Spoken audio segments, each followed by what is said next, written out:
कथा कल्प वृक्ष है, जो इसके सानिध्य में आकर जैसी इच्छा करेगा उसको वैसा फल मिलेगा। हम यदि यहाँ पर आकर सिर्फ टाइम पास के लिए आकर बैठे कि चलो महाराज क्या बोलते देखते हैं, कैसा बोलते देखते, इस भाव से यदि आकर बैठे तो सिर्फ देखना ही आपको समझ में आएगा, उनका सुनना ही समझ में आएगा, लेकिन कथा की गई बात वो शायद आप उनसे चूक सकते हैं। वो कहते हैं ना हमारे कथाकार अच्छा कहते हैं कि श्रोता तीन प्रकार के, श्रोता तीन प्रकार के, एक होता है पहला प्रकार श्रोता का, वो श्रोता नहीं होता, वो सरोता होता है। समझ गए? श्रोता सुपारी काटने की उसको सरोता ही बोलते ना। तो वो कथा सुनने नहीं आते, वो सरोता लेकर, श्रोता नहीं है, वो सरोता है। महाराज को तो ऐसे बोलते आता नहीं है, ये बात वो गलत बोल दी है। अरे भैया उन्होंने जितनी बात बोली, जो भी बात बोली, कथा की बात बोली, मान लिया कि उन्होंने गलत बोली, लेकिन कुछ बात तो उन्होंने अच्छी कही है ना, कुछ बात तो जरूर उन्होंने अच्छी कही है, उन बातों को ध्यान में रखना। नहीं, लेकिन वो श्रोता नहीं है, वो सरोता है, काटेगा बात को। एक हो गया सरोता, दूसरा है श्रोता। वो सरोता नहीं है, उसको कोई बात से लेना देना नहीं है, घर में भी कोई सोने देते नहीं है, कथा में जा रहे हैं और यहाँ आकर सो गया, वो सरोता नहीं है, वो है सोता। और तीसरा होता है जिसको वास्तव में जिज्ञासा है, जिसको वास्तव में लगता है क्यों न जो इन शास्त्रों में लिखा है, जो हमारे भागवत महापुराण में जो कही गई है बात वास्तव में क्या है, मैं भी उस परात्पर पर ब्रह्म की जो लीला कथानुवाद है मैं उसको सुनूं। वास्तव में जो श्रोता है वह उसको सुनता है और उसको अपने जीवन में लाकर, अपने आचरण में लाकर अपना जीवन बदलता है, वो वास्तव में श्रोता है।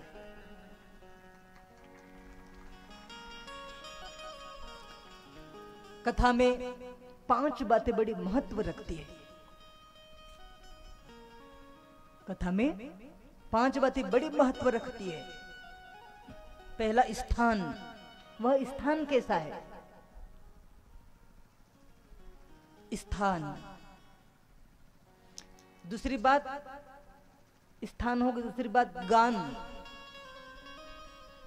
यदि कथा संगीतमय है तो गाने वाले कैसे हैं?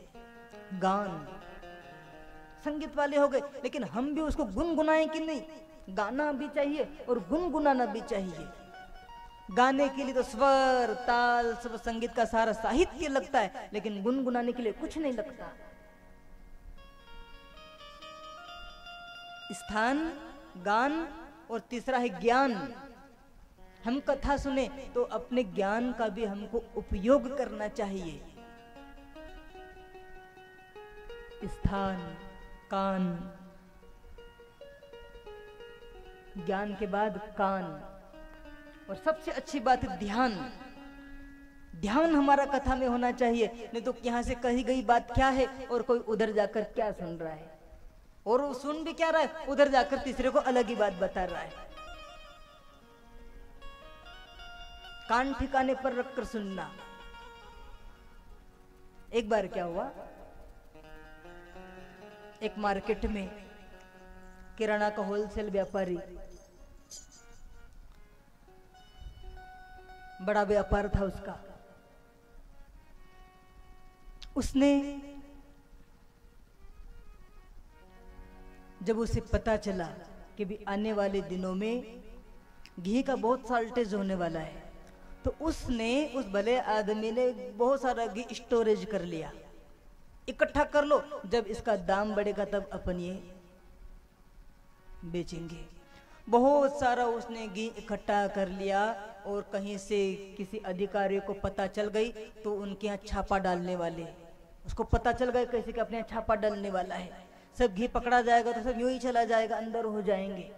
तब उसने अपने मुनिम को बुलाया, मुनिम को बुलाया और कहा एक काम कर, मुझे पता चला है कि अपने इतना सारा घी इकट्ठा कर रखा है, कोई अधिकारी आएंगे, पकड़े जाएंगे, एक काम करे, घी ले जाओ उधर अपने खेत में गड्ढा है ना, वहां गड्ढे में रख दो, वहां डालकर आ जाओ। मुनीम ने सुनी बात, ले गया घी, डालकर आ गया। फिर सेठ जी को पूछता है कि सेठ जी आपने कहा था घी वहां डालकर आ जाओ, मैं उस गड्ढे में घी डालकर आ गया, अब खाली डब्बे कहां रखूं? आई समझ में बात? नहीं आई? चलो मैं समझाऊं। सेठ ने कहा था कि ये घी के डिब्बे जो जा ले जा, उस खेत में ले जाकर गड्ढे में छिपा कर रखना, लेकिन इसके बाद समझ में नहीं आई। इसको लगा कि सेठ जी बोले कि गड्ढे में डालकर आ जा। ये सारे के सारा घी उस गड्ढे में डालकर आ गया और खाली डिब्बा लेकर आ रहा है, घी सारा गड्ढे में डाल दिया। कभी कभी कोई बात कही क्या जाती है और हम समझ क्या जाते हैं, तो फिर इससे फिर फायदे की जगह थोड़ा सा नुकसान हो सकता है। चलो कथा जगत में प्रवेश करें।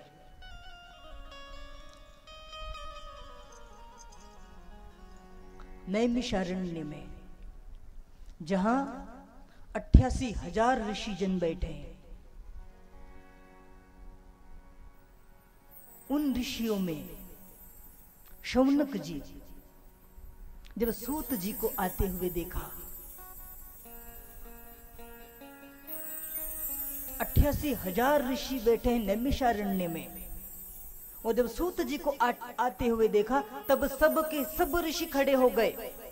और सूत जी की आयु है मात्र 20 वर्ष।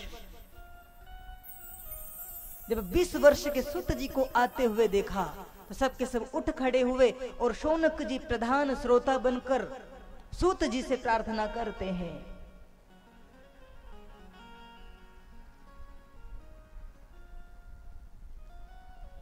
मेरे बंधु, एक कथा जो है ना, एक कथा तो है ही, लेकिन ये कुछ न कुछ एक आध्यात्मिक अर्थ को लेकर चलती है।